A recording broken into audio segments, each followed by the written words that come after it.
Hi friends, welcome back to my channel Dimple's home kitchen and blogs. ఈరోజైతే నేను మీకు టేస్ట్గా ఉండే పులిహోర ఏ విధంగా చేసుకోవాలో చూపిస్తాను. వచ్చేయండి.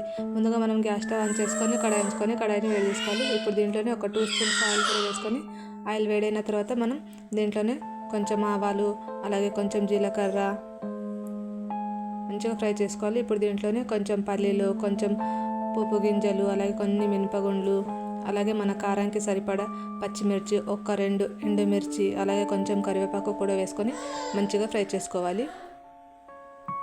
ఇప్పుడు ఇవన్నీ మంచిగా ఫ్రై అయిన తర్వాత కొంచెం చిటికెడు పసుపు కూడా వేసుకోవాలి. గుర్తుంచుకోండి, పసుపు అనేది పోపులో వేస్తేనే పులిహోరకు మంచి కలర్ అనేది వస్తుంది. పసుపు కూడా యాడ్ చేసిన తర్వాత మొత్తం కలిసేటట్టు మంచిగా కలుపుకోవాలి. ఇవన్నీ ఫ్రై అయిన తర్వాత గ్యాస్ స్టవ్ ఆఫ్ చేసుకోవాలి. ఇప్పుడు ఉడికించిన అన్నం ఉంటుంది కదా, దీంట్లో నిమ్మకాయ రసం పిండుకొని మొత్తం అన్నం నిమ్మకాయ రసం కలిసేటట్టు కలుపుకోవాలి. ఇదంతా కలిపేసుకున్న తర్వాత చల్లారబెట్టుకున్న పోపు ఉంటుంది కదా, ఈ పోపును కూడా దీంట్లోనే యాడ్ చేసుకోవాలి.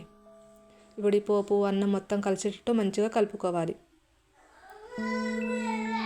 ఇదంతా కలిపేసుకున్న తర్వాత మనం మన రుచికి సరిపడా సాల్ట్ కూడా వేసుకొని ఇంకొకసారి మొత్తం కలిపేసుకోవాలి. ఇప్పుడు దీంట్లోనే పైనుంచి కొత్తిమీర వేసుకుంటే ఎంతో టేస్టీగా ఉండే నిమ్మకాయ pulihora ready. Thanks for watching my channel.